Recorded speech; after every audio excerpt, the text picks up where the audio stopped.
Well, thank you, Sarah, and thank you, College at DuPage, for hosting me in this STEMinar series. That's me. I'm not always at work, so I'm on vacation in Virginia. That's New Market, Virginia, by Luray Caverns. I don't know if anybody's familiar with that, but I'll have a picture of that later. That's a 1908 Baker Electric, one of the most famous electric cars that Thomas Edison really loved. And I want everyone to take a look at it closely. Where's the steering wheel? And you'll see more pictures of that in a little while. Sarah already said, I have a chemical engineering degree. I originally am from northern Wisconsin, up by Wausau area. And then I did my bachelor's in Madison, then my master's at University of Virginia. And then my professor moved down to Florida. And you can see how things are getting hotter. And so then, after I finished my PhD, I did a postdoc position at Argonne, so trying to get back into the cooler zones. And I was made staff in a couple years after that, and I've been working in the advanced battery R&D for transportation pretty much ever since early 1993. Generally focused on high-energy lithium-based batteries, and almost always for transportation. Electric vehicles and hybrid vehicles and public plug-in hybrid vehicles, then electric vehicles again. So we also do a little work in grid energy storage batteries as well. So if you're not familiar with Argonne, it's about, I usually show this around the country. So for you guys, it's just 12 miles southwest of here. It's in DuPage County. It's that bottom corner that pokes down towards Lamont, near Darien. So it's established in 1946. This is the first national lab that was set up for finding peaceful uses of nuclear energy. Right after World War II, they wanted to find something useful for the nuclear energy that they created. So we have a lot of different research missions, basic science, environmental, and of course, usually energy. We're a Department of Energy lab.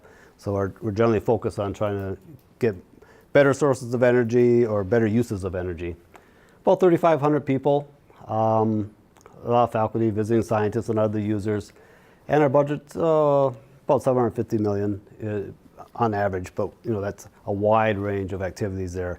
This is really like, it is kind of set up like a university. We have chemistry, biology, engineering, physics, high energy physics. Then we have the advanced photon source, that's that big ring there. It's a lot of great capabilities. I usually like to start out with this slide to let people know where their energy is coming from and where it's going on a national level. So the Lawrence Livermore National Lab puts this out every year. And you'll see on the left, I know the fonts aren't really coming out as well, but this is petroleum, coal, natural gas, and then you had nuclear up around here. And then what does it go into? So your petroleum generally goes into all transportation applications, a little bit into industry for making plastics. Now your natural gas, that's also going to industrial uses. But your coal, the black line, is pretty much going into electricity generation. Just boiling water, spinning turbines. Same with your nuclear energy, is doing about the same thing. But now if you look at these end uses, you could further divide this out into how efficient are you using that? So you'll notice here it's energy services. So that's your actual useful energy, something you got work from. And now here's your rejected energy. So by far, all this energy that you start out with the vast majority of it is rejected. It's wasted energy. So the goal... Carnot. Yeah, Carnot energy efficiency, especially for internal combustion engines, you have those limits. Then the limits of well-to-wheel and your powertrain losses. But even just burning coal, even nuclear energy too, you have the same type of issues. Trying to boil water. So the goal for our Department of Energy is try to minimize the amount of wasted energy so we can have more end uses of our energy that we have. You can just type in that website. And this is from 2013. They update this every year. So it kind of gives you an idea of where you're tracking. Here's some more pictures of electric vehicles. The early days. So why were they so popular? I know the font's kind of small there, but they're generally advertised as ease of use for women to use. Even I, as a young man, we had Farmall tractors and Alice Chalmers tractors. You had a hand start with a crank. If you get a backfire, it can bust your arm or your hand, which actually happened to my grandpa. So it is one of those vehicles that you could just pop in, turn the switch, and start driving. But you also notice that where's the steering wheel? They did not have a steering wheel, because up until that point, this is all like 1900 time frame. What vehicles before that had a steering wheel? You had a horse and buggy, you had a railroad, and you had a boat. And a boat had a tiller. So they thought the same thing. You just have a stick that you'll steer with. Most people don't know the land speed records. They started doing those tests like in 1895. The electric vehicles won the first several years of those. They were the first vehicle to go over 60 miles an hour. And if you look at the pictures of that, it was basically it looked like a torpedo, and with the guy's head sticking out, and just, the descriptions are, the roads are pretty poor back then. So that thing was just bouncing up and down these cobblestone roads, and basically a bone rattling. But he did get the record. Interesting is that it was finally beaten by a steam engine. So like a Stanley steamer. But then after that, next year, like 1902 or 3, it was just all gasoline, internal combustion engines. But what really killed the electric vehicles back then is the electric starter. When that came out, because they said the gas engines, they said, hey, these guys just developed electric motors. We'll just take those electric motors and the batteries they invented, and we'll create a little starter to start the engine. So once that happened, by 1916, all your major electric vehicle work had ended. Also, I should point out too that this vehicle, the 1904 Columbia Electric Runabout, this is in the Smithsonian National Museum of American History. It was the first car to sell over 1,000 units, so it was a best-selling car in 1900. This other car, the 1908 Baker, that's if you go to Luray Caverns, by far my wife and I, we've seen that cave 3 or 4 times over about the last 30 years. It's the most beautiful cave out there, and it's like 2 hours southwest of Washington, D.C. But when you get your ticket for the Luray Caverns, there's the car museum right next to it, and it has some truly awesome or historic vehicles in it. They even have a Stanley steamer. So Edison, he expected electric vehicles to win, and he was so adamant that electric vehicles was the way to go. He developed the nickel-iron battery. So, and with this, I had various ages of when that picture was actually taken, anywhere from 1895 to 1904. Generally, it's around 1900. But he could go 144 miles, average speed 12.3 miles per hour. High speeds are like maybe 25, 30. That doesn't sound like a lot, but remember what were you competing against? A horse and buggy was going 5 or 6 miles per hour. So, you're whizzing by at 12. Plus, your roads could not handle a car going 40 miles an hour.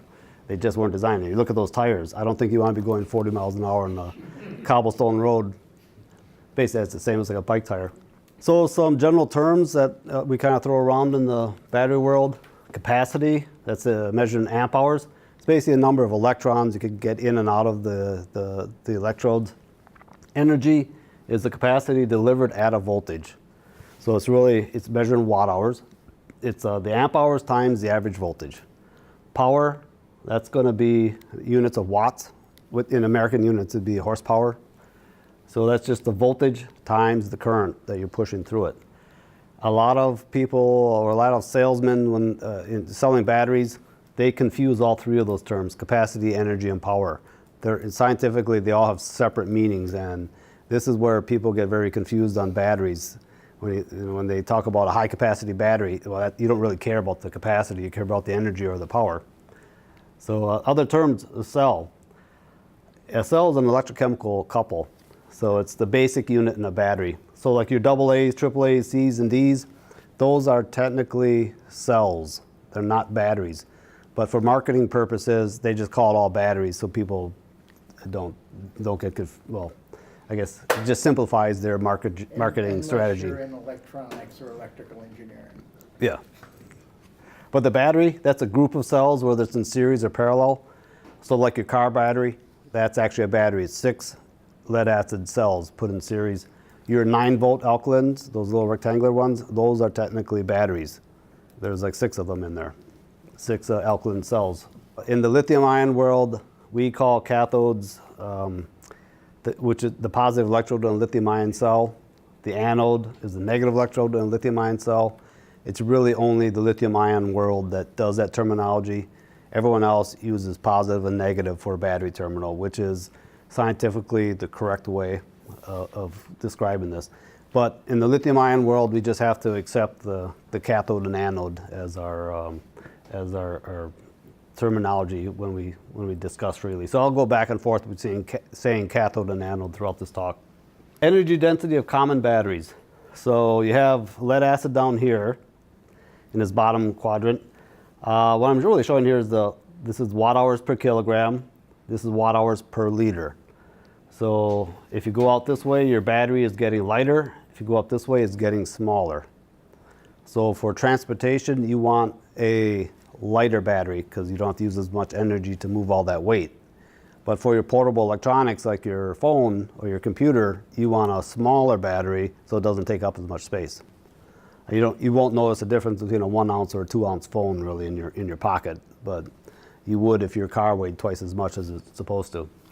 So back in Edison's day, he was working down the energy densities around here. So you've had some other technologies that come along in the decades, nickel, cadmium, nickel metal hydride, you're moving up in energy density.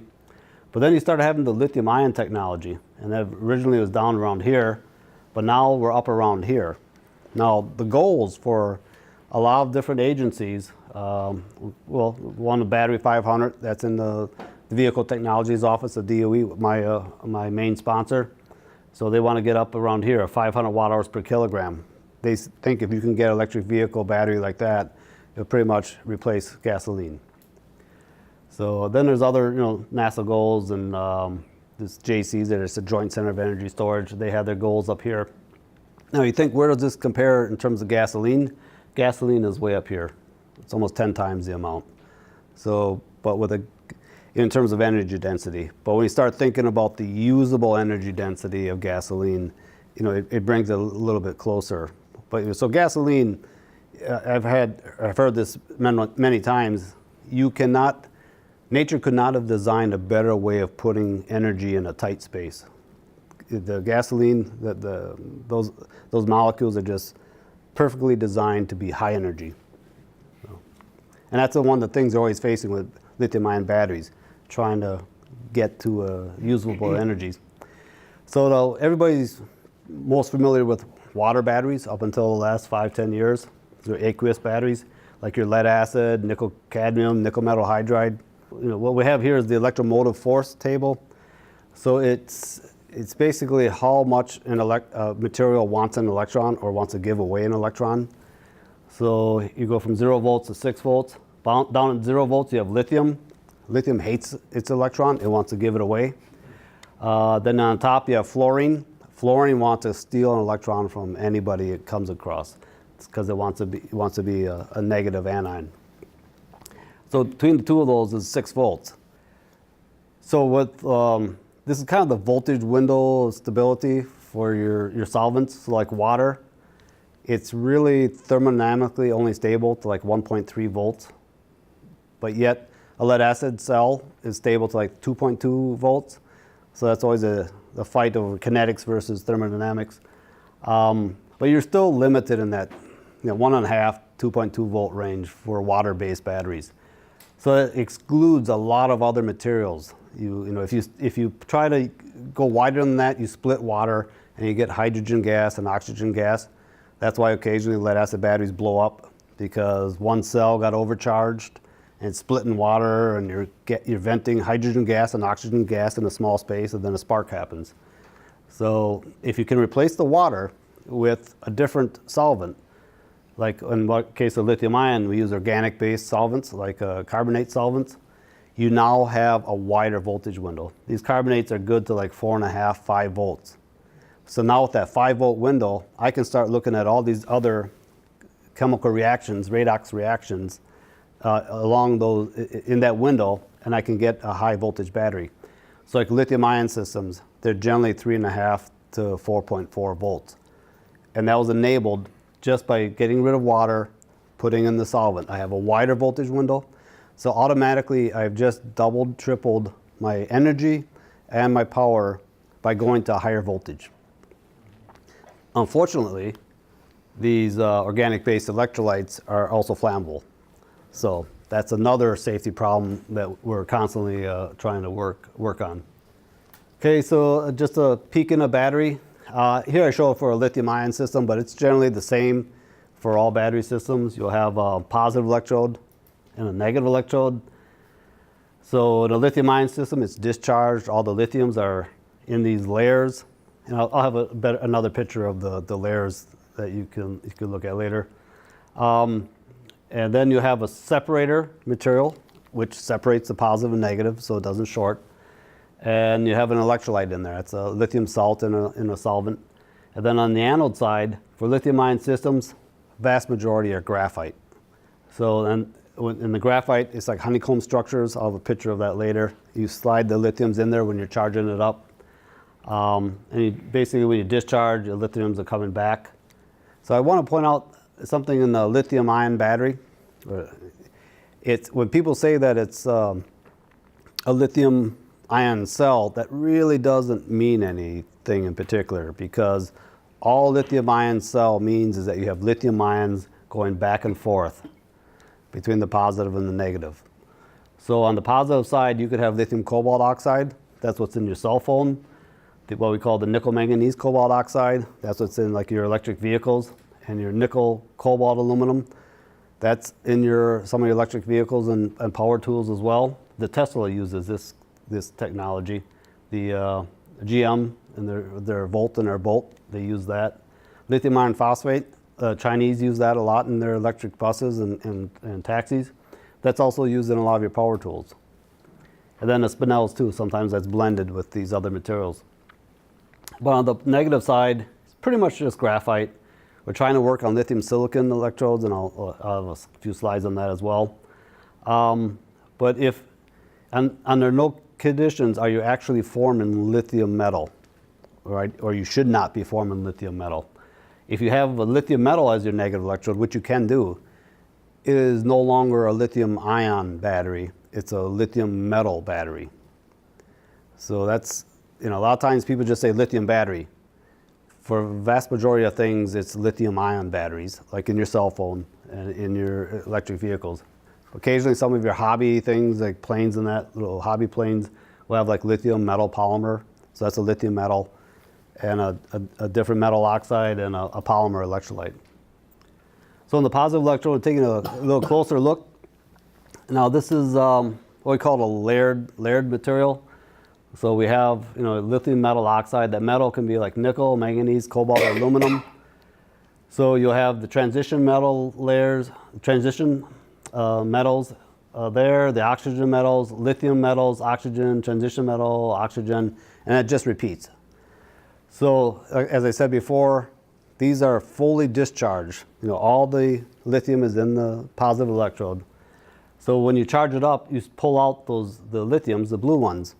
Now you can imagine if you pull out all of them, what's going to happen. It's like a Jenga. You pull out the bottom rolls and everything starts to collapse. So you want to pull out enough lithiums that you get your energy, but at the same time you still maintain your structure. So generally we can try to push that to getting 70% of those lithiums out without destroying the structure. The more you destroy that structure, you shorten your cycle life. Here's a transition electron microscopy images. So those are actual transition metals that you're seeing. Those are actual atoms. So that's something that, basically the last 20 years, these TEMs have become famous, where you're now or capable with, the advances that are being made. You can now see atoms. On the graphite side, I was mentioning before, it's, you have a honeycomb. So these are rings of 6 carbon atoms. So just like a regular honeycomb, and they're stacked up on top of each other. Each one of those layers is called a graphene sheet. And when you bring the lithium in to charge it, the lithium sits in the center of those rings. So it has like 6 carbons above it, 6 carbons below it. And that's how you basically lithiate it. When you lithiate that graphite, it is very close to lithium potentials, which is way at that bottom. It's only like 60 millivolts above lithium potential. So it's just as reactive as lithium metal. And that's one of the great things is that you do get this wide voltage window by using graphite instead of lithium. And you avoid some of the safety problems like with forming dendrites. You do form a passivation layer on there because the solvent does get reduced to some extent. So back to argon. Argon has a long history in batteries. It goes back to the 1960s. We actually spun all the nuclear work. So when I joined Argonne in '93, we're still using high temperature molten salt batteries. Use the heat from the nuclear reactor, and you can get energy effects, basically called entropy. It gets into thermodynamics, but basically you can use the heat from the nuclear reactor and try to get some useful energy. As it turned out, those voltages were too low, but then they realized, well, we can still use the same heat, and now we can just have a molten salt battery, like a lithium sulfur battery.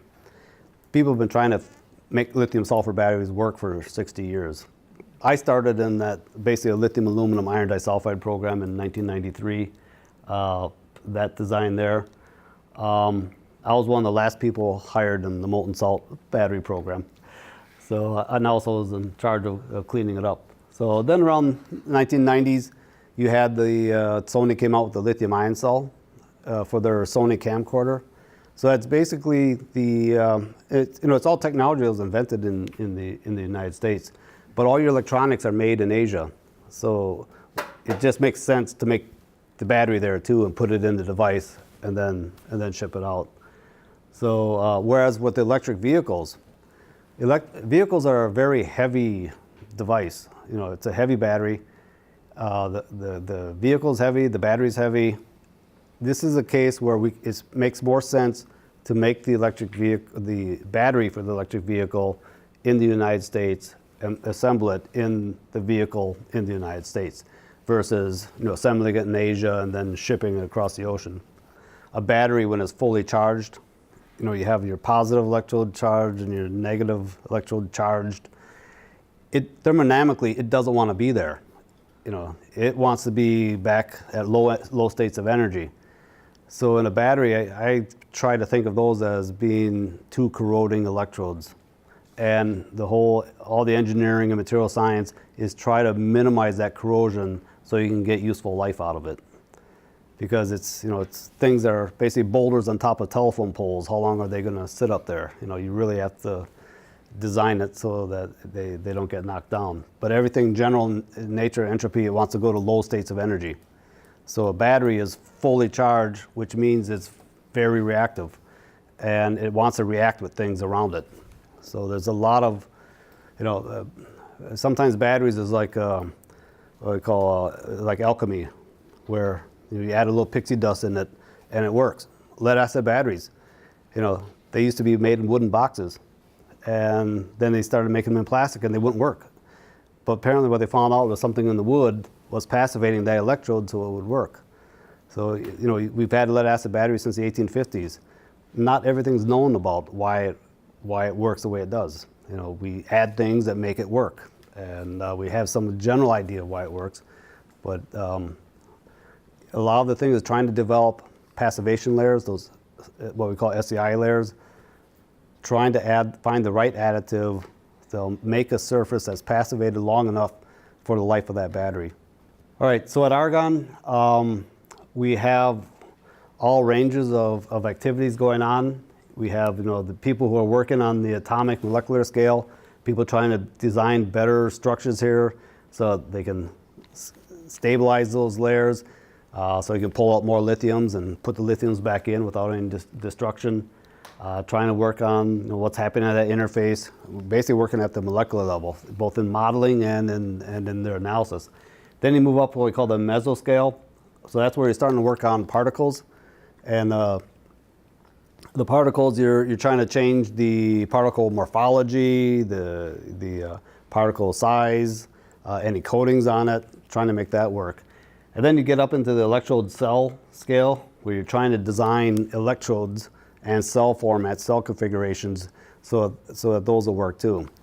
So I, as an engineer, I work in this range. So, but I work with a lot of colleagues who work in these ranges as well. Before it gets too boring, I want to throw another picture in there of a vehicle. Pictures of vehicles are more exciting than batteries. This is the EV1, and I was basically hired because of the EV1. California had a mandate that if you're going to sell an electric vehicle, or if you're going to sell a vehicle in California, 10% of your vehicles had to be zero emissions.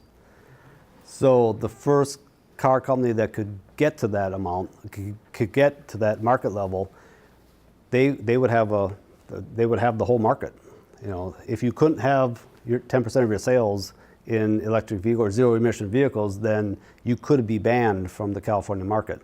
And that was a rule that they established in like the late 80s. I'd have to go back and look up the exact details. So GM put a lot of money into this vehicle. So at that time, though, all you had was lead acid batteries and nickel metal hydride batteries, which was the new battery system. If you notice these years, 1996, that's when they first started leasing them.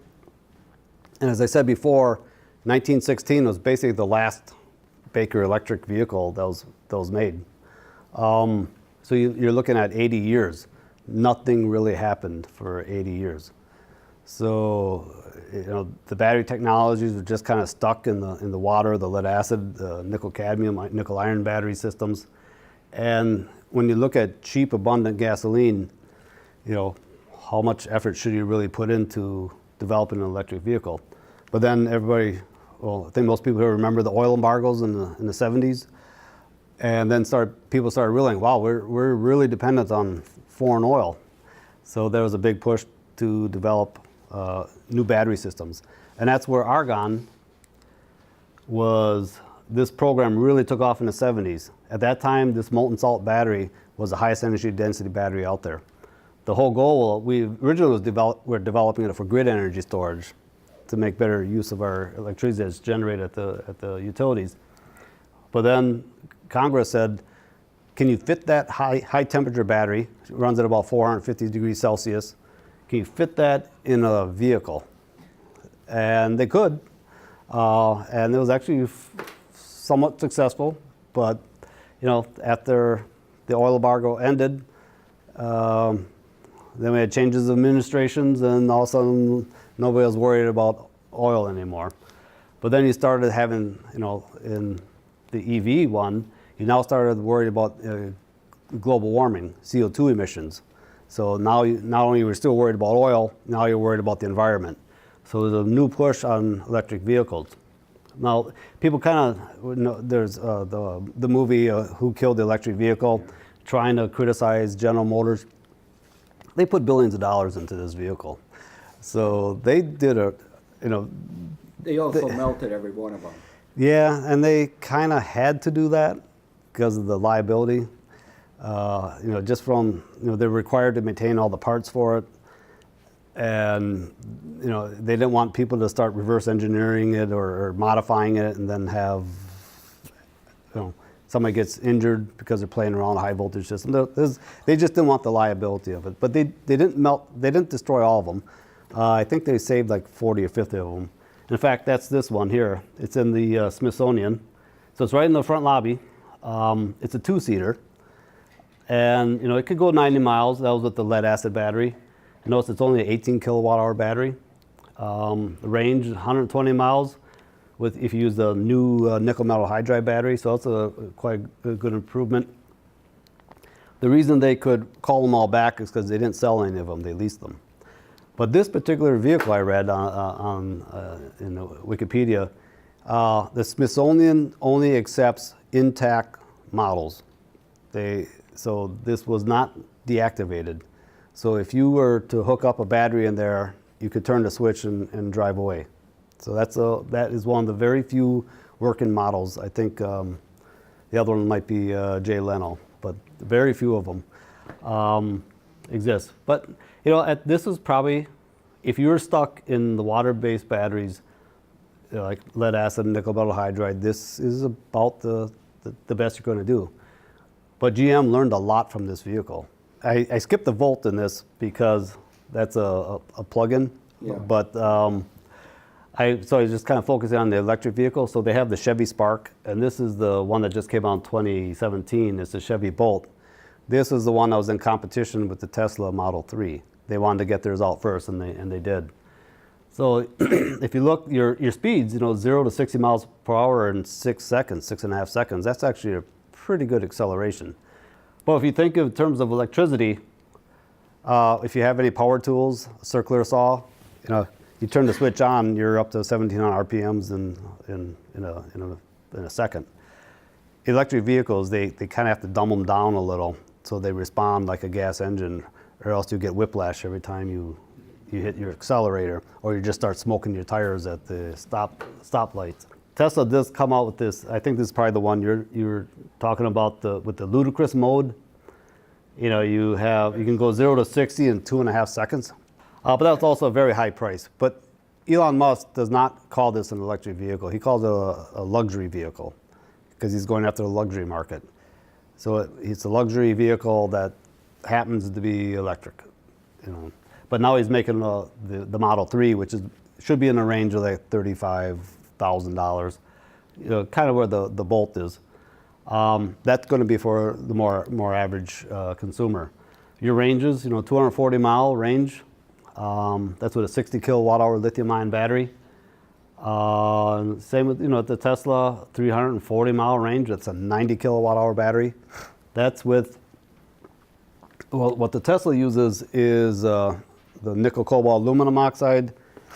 They use this cell here, the 18650. This used to be in laptop computers until laptop computers got so thin that this is too thick for a laptop. Then they went to pouch cells. So they have 8,000 of these in that vehicle.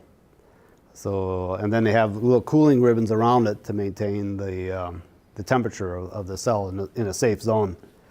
But most people are trying to go to the prismatic system. So these are all cells that we've made in our camp facility.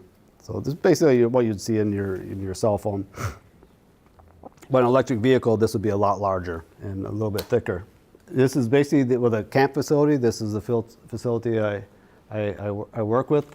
So, and what I had before was the video showing all the equipment.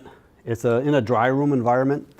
The reason you have to have a dry room is because the salt in the electrolyte for lithium-ion battery, it's a lithium hexafluorophosphate. It's a LiPF6. It reacts with moisture to form hydrofluoric acid. And then the hydrofluoric acid will react with everything else and just start corroding the rest of your system.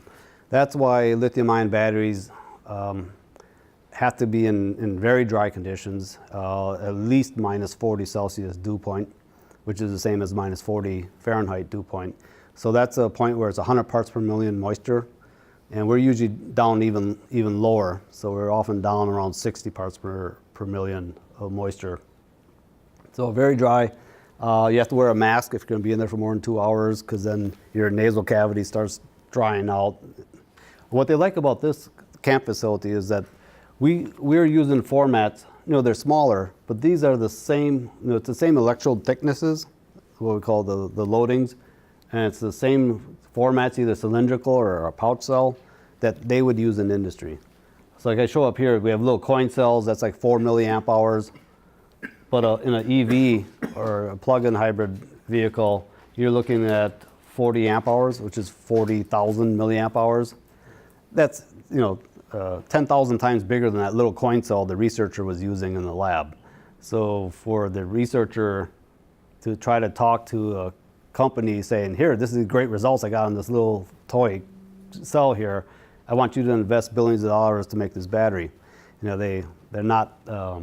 That's a strong reach to do that. So the camp facility, we're in the middle. We're 100 times bigger than a coin cell, 100 times smaller than a full-size cell, but we're using the same basic manufacturing ideas to demonstrate how good it really is.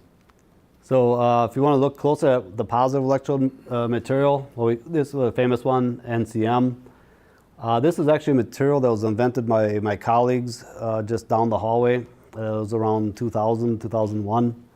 That material is what's in the Chevy Volt and the Chevy Bolt and I think the Chevy Spark. it was one of the great success stories for Argonne National Labs and also for the DOE. We invented a new material that with just 15 years later is in a product on the road. So that is a great success. So and what I'm showing here is a voltage profile. As you pull the lithiums out, your voltage goes up on your cell. Generally, when you start getting up in this region, you shorten the life of your cell tremendously. So a lot of the goals is trying to stabilize this temperature range, this voltage range. Because you can see here's milliamp hours per gram. I know the fonts are a bit small, but if you, every little bit, you get 5–10% more energy. And same with the voltage. Every little bit of voltage higher, that's also more power and more energy. So this is where a lot of magic happens. You see these are little primary particles, and that forms a bigger secondary particle. So this is a 1 micron bar. So that's about 10 microns. We use the metric as much as possible. Sorry, but a sheet of paper is 100 microns thick. So that's a good thing. Your hair is like 40 microns thick. So you're working on things that are like dust almost. So some of the work we're doing is trying to develop cathodes that are higher energy. And one way to do that is to raise the voltage. Go higher up on the voltage to get more electrons out and you get higher voltage. And one way to get more capacity is to start adding more nickel. So here I'm showing I'm raising the voltage, and here I'm measuring the capacity. And as I raise the voltage, I'm getting more capacity as I expect. As I increase the amount of nickel, I'm getting more capacity also, which is nice because cobalt's a very expensive element. Ideally you want to get rid of all the cobalt. Almost the vast majority of our cobalt is coming from the Zaire, Congo. And they used to talk about blood diamonds. They often refer to blood cobalt the same way. It's huge, a lot of this stuff is controlled by warlords or unstable governments. But yet, we really need it in the lithium-ion battery. Yeah. So problem is when you get up in this region, this is where a lot of our big programs are, trying to stabilize these chemistries so you can get 1,000 cycles in 10 years. There is a lot of concern on not so much the lithium. There's always been a lot of hype about not enough lithium. But yet there's a lot of lithium reserves in the world. Some are more economical than others. So right now the most economical is in Chile and Bolivia, the big salt mines up on the top of the mountains, 10,000 meters up. But we also have a lot of lithium in our country. In Nevada, you have the hectorite clay. And you also have South Dakota, some spodumene mineral. And also in the Carolinas, that's where FMC, the lithium company, established themselves. So we're not so much worried about the lithium. It is somewhat expensive to extract. And as you get the easy, cheap lithium, then you have to spend more money to get the lithium, just like oil. All the easy oil was found back in the 20s, 30s, 40s, 50s. Now we're going to greater extents to get the oil. But cobalt is one where there's very few spots in the world that have cobalt. There's very, very few in the United States. So unfortunately, everyone with their cell phones, they buy new cell phones every 2-3 years, and they generally throw out their battery. And that's all cobalt. That's lithium cobalt oxide. I think 100, 200 years from now, people will be digging up all our dumps, trying to dig out that cobalt. So unless we find some other battery chemistry that doesn't use cobalt. So I talked about the positive electrode. Now on the negative electrode, we have graphite. So graphite gives us about 350 milliamp hours per gram of graphite. Now, if you could put some silicon in there, that's these smaller particles, silicon can give you almost 10 times that amount. So upwards around 3,500 milliamp hours per gram. So the goal is to try to replace some of the graphite with some of the silicon. That's not as easy as it sounds. We've been spending years trying to work on this system. We finally got to the point where we could actually make electrodes that are flexible and have a respectable amount of silicon in it for the capacity. But silicon has a lot of problems. When you put lithium in graphite, it'll swell maybe 10%. If you put lithium in silicon, that could swell 400%. So now you have these little particles swelling a large amount, and then when you pull the lithium out, the particle contracts. Now, that doesn't sound as bad other than your electrode is pumping like an accordion. But what's happening on that particle is as you expand it, you have this passivation layer. That passivation layer gets stretched thin, so you have cracks in it. And then the cracks, they start reducing the electrolyte again. So now you're consuming your electrolyte, you're consuming some capacity. So every cycle you have a little bit of loss. It's a nice plot. I know these are called voltage curves versus your capacity. So here's graphite. As I'm putting lithium into graphite, its potential is going down. It's getting closer and closer to lithium potential. And then when I take the lithium out again, it goes right back up again. So that's what's happening on the negative side. Now if I take just 15% of that graphite and put silicon in there, I've moved way out here. So now you see, just with that little extra silicon, I've made a huge jump in my energy. But unfortunately, you also see that the voltage went up. So in a negative electrode, when that voltage goes up, that means the voltage of the cell is going down. I want the negative to be as close to zero, which is where lithium potentials are.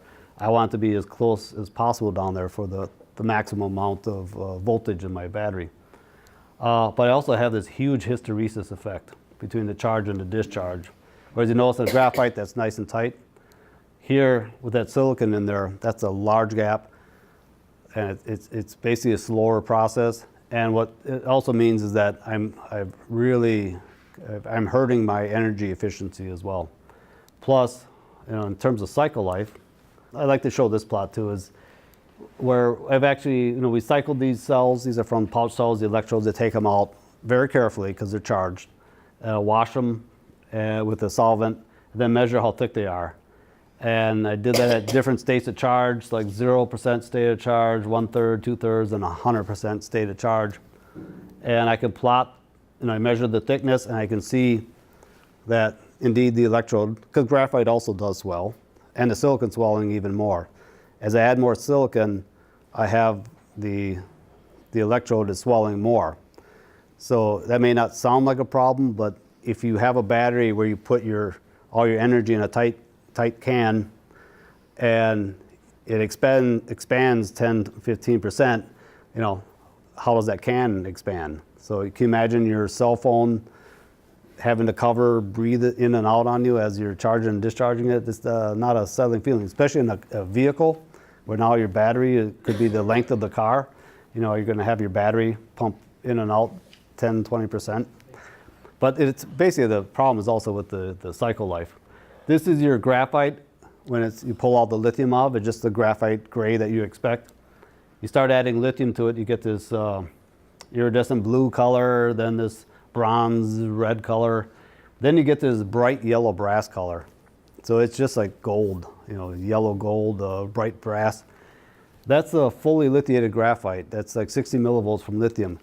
If you hit that with a drop of water, it explodes. It's very reactive because you have all that high surface area from the graphite and the graphite in this case, and you put moisture on there. It's a fun little experiment. And then here's the positive electrode. Nothing really happens there. It just, that structure does, because you don't destroy the columns, those layers I was talking about, in that crystal structure, everything stays in place, so you don't have the volume expansion, contraction on the positive. But on the negative, you put that lithium in between the graphene sheets, so those graphene sheets expand just a little, like 10%. The silicon, the whole particle just expands. So you basically have to design basically a 3D architecture for your silicon electrode, so you allow it to have extra space for the silicon to expand in it. So here's a case where we've made these pouch cells. So basically, pouch cells, like this. They call it, there's 3450, 34 millimeters by 50. What you would see in your average simple cell phone. Here's the capacity, here's the cycle number. Cycle is just a charge, discharge, and you keep repeating. So 0% silicon, so that's all graphite, 5%, 10%, and 15%. You notice right away that as you add more silicon, your capacity is dying. The graphite, that can go 10,000, 1,000, 1,500 cycles, and that's what you really expect from your cell. 1,000 cycles basically is what you're guaranteeing when you're buying an electric vehicle. They're giving you that type of warranty. But the silicon, you're never going to get more than 100, 200 cycles, at least for this technology. So that's one of the things. We'd like to use silicon metal as much as possible, but it's a big engineering problem. And you can't really see it so well in these pictures, but those little cells puffed up, they're actually little balloons. So it's constantly generating gas on every cycle, which is always a bad thing. I'd like to show this is one of the analytical techniques. If you look at a battery, you have a positive and a negative terminal, and that gives you your voltage. But you really don't know what each electrode is doing. So if you put a third electrode in between them, that's what we call a reference electrode. Now I can watch what's happening to my positive electrode and what's happening to my negative electrode versus that reference. Remember Thomas Edison?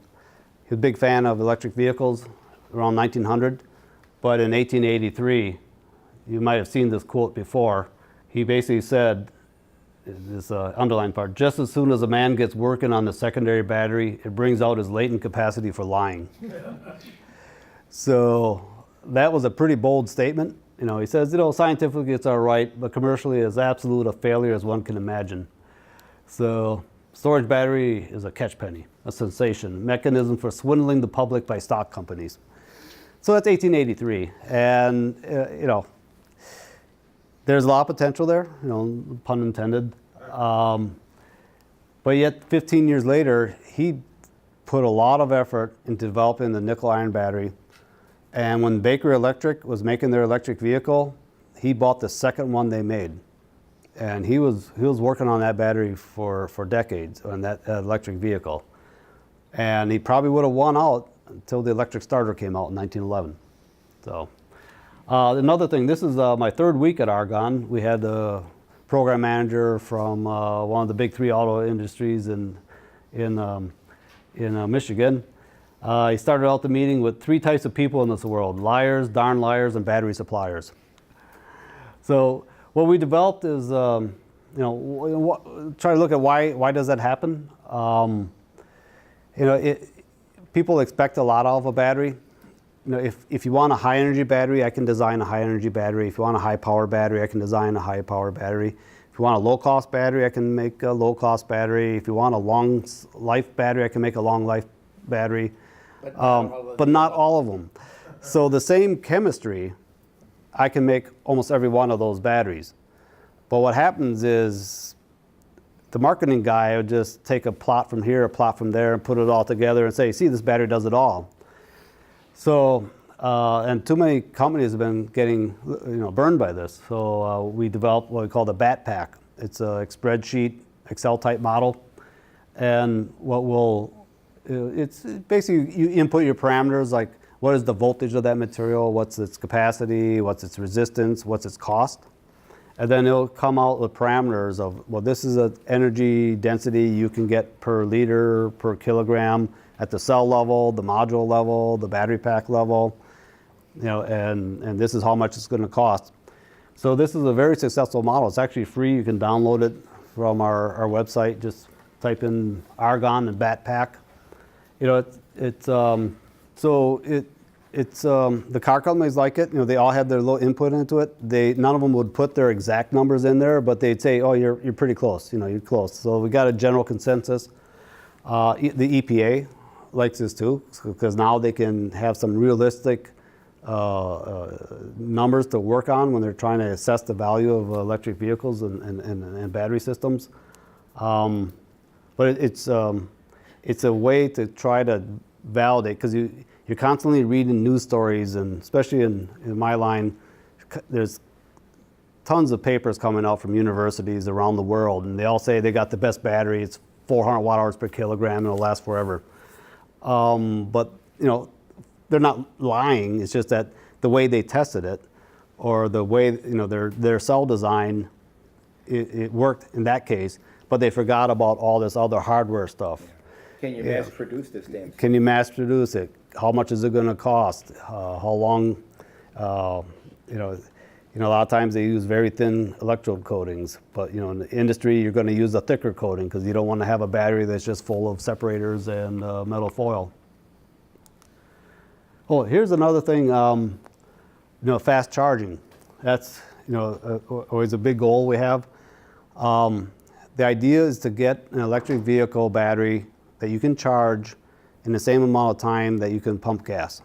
That's one of the things that we're addressing, because in that backpack model is where all the predictions are that if we go to higher loadings, thicker electrodes, we don't need as much foil and we don't need as much separator. So that increases the energy density and it lowers the cost, which is a win-win. So we did experiments where we actually made these electrodes and ran them in pouch cells. And if you go for a very low, basically what down here is the power. This is the milliamp hours you're getting out of it. If you have low power applications, you get all that energy from it. But as you increase the power, you notice that the thicker electrodes, I can't get all that capacity out of that electrode. It's stuck deep into that electrode. I don't have enough time to pull those lithium ions out of it. So if you know, when you try to work with electric vehicles, you're generally in this fast range. So that's kind of limiting the 2 to 4 milliamp hours per square centimeter. We also did a further step. We said, well, after 300 cycles, these are all doing okay. We're basically charging, discharging them at reasonable rates. But we said, well, let's start increasing the charge rate. So we did a 1 hour charge, and these thicker electrodes, just within 5 cycles, they're dead. And then we increased the charge rate again. You know, it's like a 40-minute charge. And the next one dropped out, and we started seeing a little bit of effects on that thinnest one. Then when at the end of the test, we cut them open, and we're seeing these silvery things here. Mm-hmm. This is as you thin, middle, thicker. That's lithium metal. Where it's no longer a lithium-ion battery, now it's become a lithium metal battery.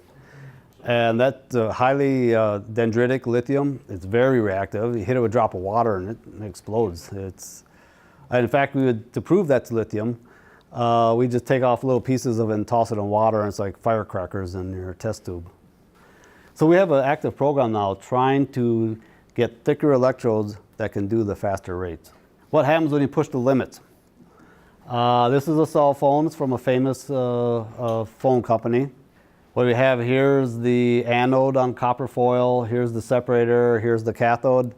So remember I said if you can decrease the thickness of the separator, then you get a higher energy density, because that separator is just dead weight, and it's a little bit expensive. So they got the separator down to 7 microns with a 1 micron ceramic coating on there. And if you look, the ceramic coating isn't always that uniform.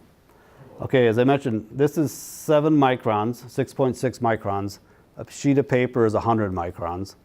So that is extremely thin. Plus, it's about 40% porous, and it's the same thing that's in it's polyethylene, polypropylene.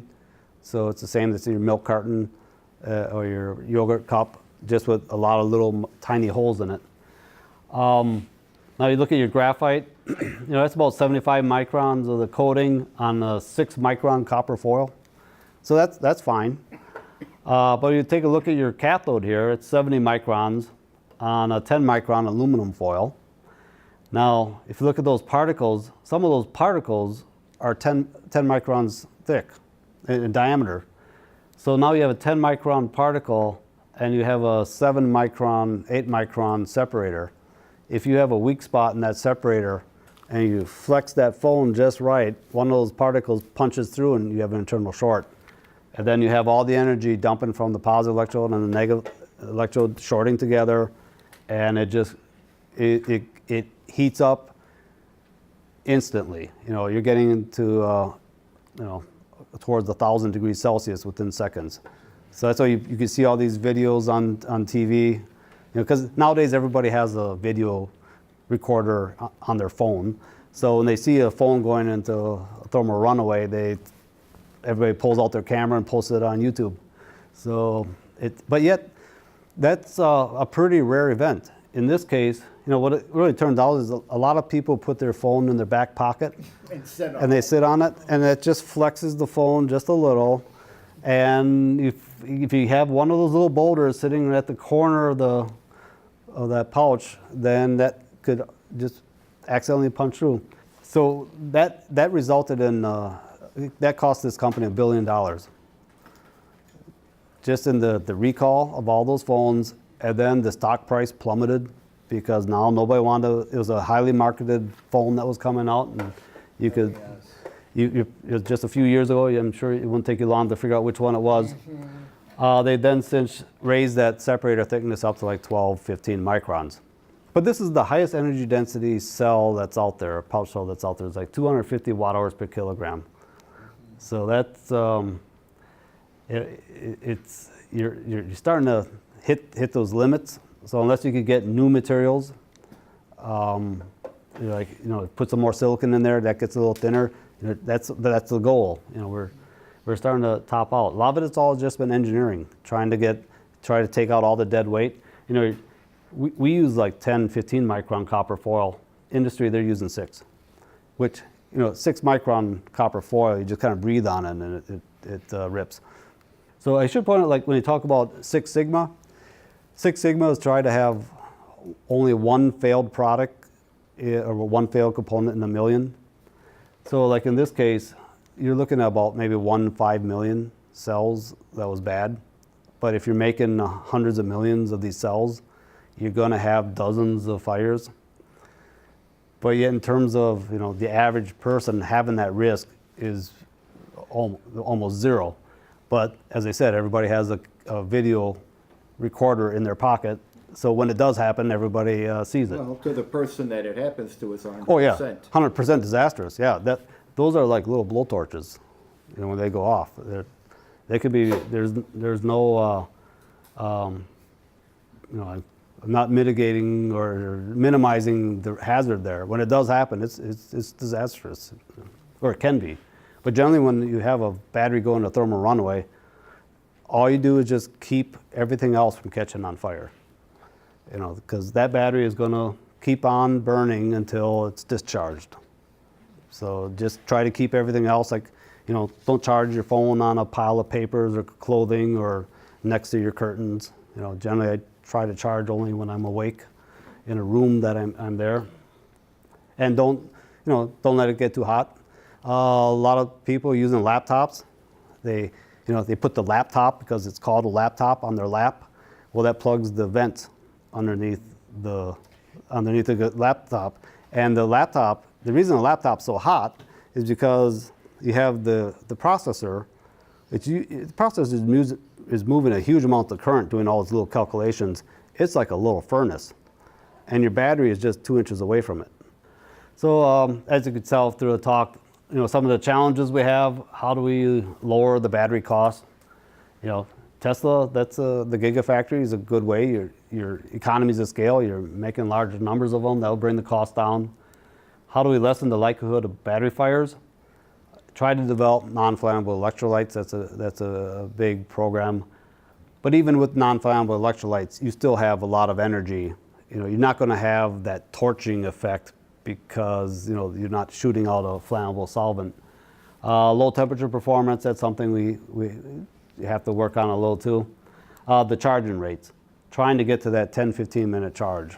Okay, and I just want to point out that I didn't do all this work myself. I have a large team, both at Argonne and other outside Argonne, other national labs and universities. Also work with. Here's just a sample of industry, other facilities at Argonne, and of course my sponsors, Peter Fahey, Dave Howell, at the DOE Vehicle Technologies Office. So, thank you.